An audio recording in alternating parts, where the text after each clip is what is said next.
Namaste. Learners, today we are going to learn the chapter number 2 of 9th standard history.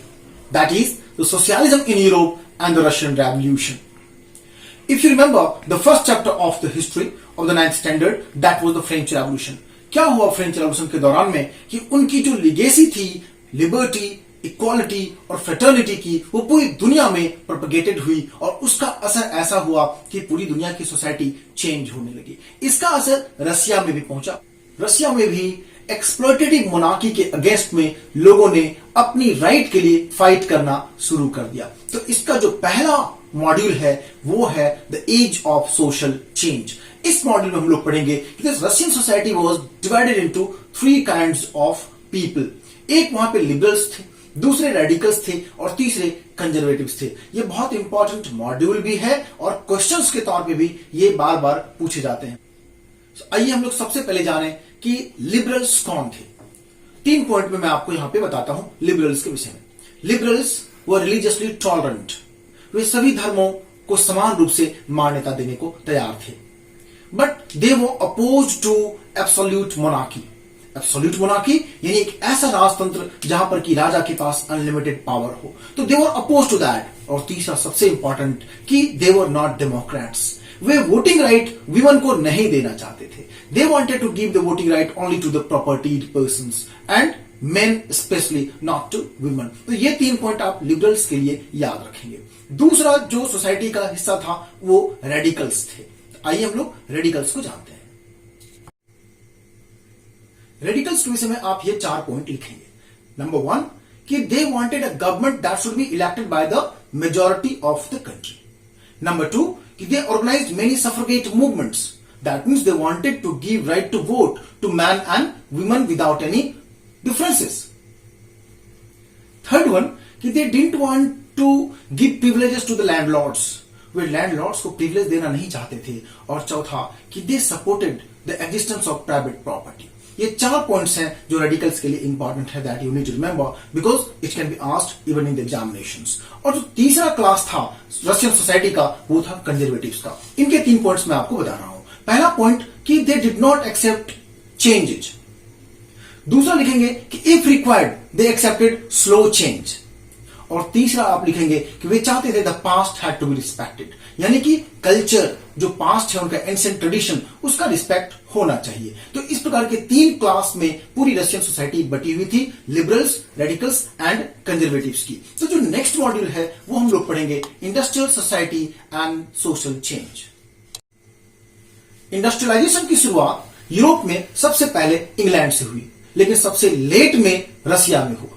कहते हैं कि 19th century के second half में जब industrialisation वहां पीक पर आ रहा था तो नए सिटीज कंस्ट्रक्ट किए जा रहे थे, रेलवे लाइंस कंस्ट्रक्ट किए जा रहे थे, इंडस्ट्रियल रीजन्स डेवलप किए जा रहे थे। Man, woman and children they started going to the factories to work. लेकिन जो उसका डार्क एस्पेक्ट था वो ये था कि सिटीज में पुअर हाउसिंग की प्रॉब्लम्स थी, पुअर सैनिटेशन का प्रॉब्लम था, लो वेजेस मिल रहे थे वर्कर्स को और लॉन्ग वर्किंग आवर्स एक बड़ी समस्या थी। जो वर्कर्स के एक्सप्लॉयटेशन को कम करने के लिए, वर्कर्स को सपोर्ट करने के लिए वहां के लिबरल्स और रेडिकल्स दोनों सामने आए और उनको सपोर्ट मिला नेशनलिस्ट्स का। और ये तीनों मिलकर चाहते थे कि वहां की मोनार्की को अब अपरूट कर दिया जाए। And now they started talking about the equality and equal rights. तो ये था रसिया का इंडस्ट्रियल सोसाइटी डेवलप करने के बाद सोशल चेंज। अब हम लोग बात करेंगे the coming of socialism to Europe.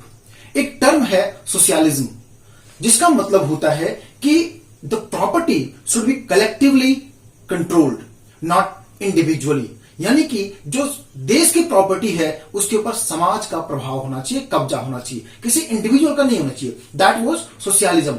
Mid 19th century में एक सोशलिज्म का आइडिया पूरे यूरोप में स्प्रेड कर रहा था और जिसका सबसे ज्यादा असर रसिया में देखने को मिल रहा था।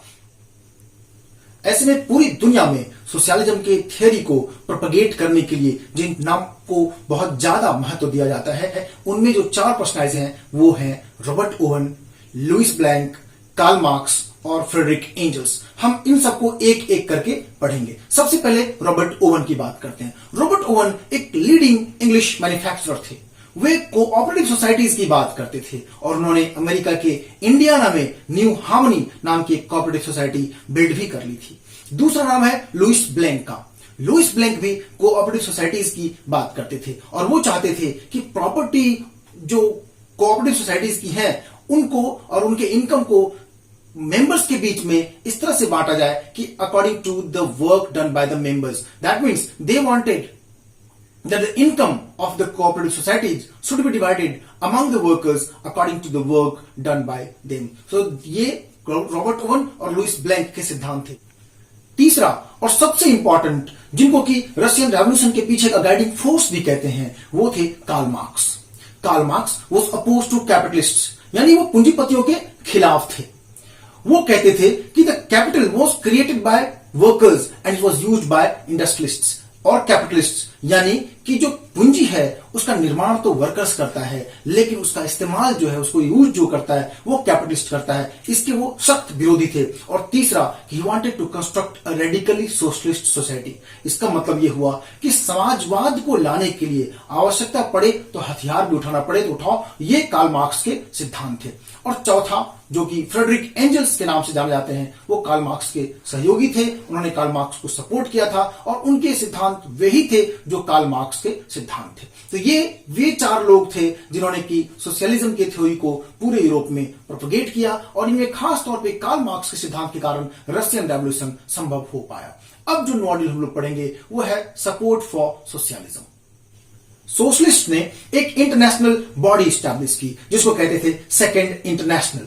इनके डिमांड्स थे कि वर्कर्स के वर्किंग आवर्स को रिड्यूस किए जाएं और उनको राइट टू वोट दिया जाए। और इनके प्रभाव के कारण पूरे यूरोप में ढेर सारी पॉलिटिकल पार्टीज ऐसे स्टैब्लिश किए जाने लगे जो कि सोशलिज्म के थ्योरी पर काम करती थी, जैसे जर्मनी का सोशल डेमोक्रेटिक पार्टी, जैसे इंग्लैंड में लेबर पार्टी और फ्रांस में सोशलिस्ट पार्टी। अब हम लोग बात करेंगे रशियन इंपायर की जो 1914 के दौरान में थी। 1914 में रशिया के जो किंग थे वो जार निकोलस II थे। रशिया के राजा को जार कहते हैं और जार के स्पेलिंग TSAR या CZAR भी आप लिख सकते हैं। जैसे लुई 16 फ्रांस के राजा बॉर्बन डायनेस्टी के किंग थे, वैसे ही tsar Nicholas II Romanov dynasty के किंग थे। और उस वक्त का जो रशियन इंपायर था वो बहुत बड़ा था। आज का Finland, Latvia, Estonia, parts of Poland, Ukraine, Belarus और यहां तक कि सेंट्रल एशिया तक वो एम्पायर फैला हुआ था। लेकिन यदि रिलीजन की बात करें तो वहां पे बहुत सारे रिलीजन्स थे। वहां कैथोलिक्स थे, प्रोटेस्टेंट्स थे, मुस्लिम्स भी थे, बुद्धिस्ट भी थे, लेकिन जो सबसे ज्यादा जिस रिलीजन को फॉलो करने वाले लोग रशिया में रहते थे वो थे रशियन ऑर्थोडॉक्स क्रिश्चियनिटी। अब हम लोग बात करेंगे economy and society. 85% population of Russia depend करता था एग्रीकल्चर के ऊपर और रशिया ग्रेन का एक बड़ा एक्सपोर्टर भी बन चुका था। इंडस्ट्रियल रीजन्स भी बड़े होते चले जा रहे थे, जिनमें सेंट पीटर्सबर्ग और मॉस्को दो बड़े इंडस्ट्रियल सिटीज बन चुके थे। वहां पे 1890s आते आते रेलवे का बड़ा नेटवर्क बन चुका था, फॉरेन इन्वेस्टमेंट आ रहे थे, कोल का प्रोडक्शन 2 गुना तक बढ़ चुका था, आयरन एंड स्टील का जो प्रोडक्शन था वो 4 गुना तक बढ़ चुका था। लेकिन इसका जो डार्क साइड था वो ये कि वर्कर्स वहां पे एक्सप्लॉइटेड हो रहे थे। वर्किंग आवर्स 12 से 15 घंटे तक हो गए थे एंड विमेन की जो कंडीशन थी, the condition of women was absolutely miserable and pathetic. और पेजेंट्स की हम लोग बात करें तो पेजेंट्स भी बहुत बुरी स्थिति में वहां पे थे। फ्रांस की तरह ही रशिया की भी नोबिलिटी और चर्च एक लार्ज प्रॉपर्टी को ओन करते थे। पीजेंट्स की स्थिति बहुत खराब थी। वे चाहते थे कि लैंड को इक्वली उनके बीच में डिस्ट्रीब्यूट किया जाए। जब उनके साथ ऐसा नहीं हुआ तो उन्होंने रेंट देने से मना कर दिया और यहां तक कि उन्होंने कुछ लैंडलॉर्ड्स की मर्डर भी कर दी। जार की रशिया में पॉलिटिकल पार्टीज को फॉर्म करना बैन कर दिया गया था, यानी कि कोई भी व्यक्ति रशिया में पॉलिटिकल पार्टीज फॉर्मेशन नहीं कर सकता था। लेकिन इसके बावजूद भी 1898 में Russian social democratic workers party नाम की एक पॉलिटिकल पार्टी फॉर्म की गई सोशलिस्ट्स के द्वारा, जिसको जार ने इलीगल डिक्लेयर कर दिया। यह पॉलिटिकल पार्टी आगे चल के स्प्लिट कर गई। एक का नाम पड़ा बोल्शेविक जिसको लीड कर रहे थे लेनिन और दूसरे का नाम पड़ा मेंशेविक जिसको लीड कर रहे थे केरेंस्की। 1900 में एक और पॉलिटिकल पार्टी का फॉर्मेशन हुआ जिसका नाम था सोशलिस्ट रेवोल्यूशनरी पार्टी। तो एक चीज तय हो गया था कि वर्कर्स और सोशलिस्ट एक दूसरे को सपोर्ट कर रहे थे और रशियन रेवोल्यूशन की पूरी स्क्रिप्ट लिखी जा चुकी थी। अब बात करेंगे a turbulent time, the 1905 revolution. 20th century की शुरुआत में जार पार्लियामेंट के लिए रिस्पॉन्सिबल नहीं थे और pageants, social Democrats, socialist revolutionaries constitution formation की डिमांड कर रहे थे और उनको सपोर्ट मिल रहा था पोलैंड के जो रेवोल्यूशनरीज थे उनके द्वारा और जाडिडिस्ट्स के द्वारा। जाडिडिस्ट रशिया के अंदर रहने वाले मुस्लिम रिफॉर्मर्स को कहते थे।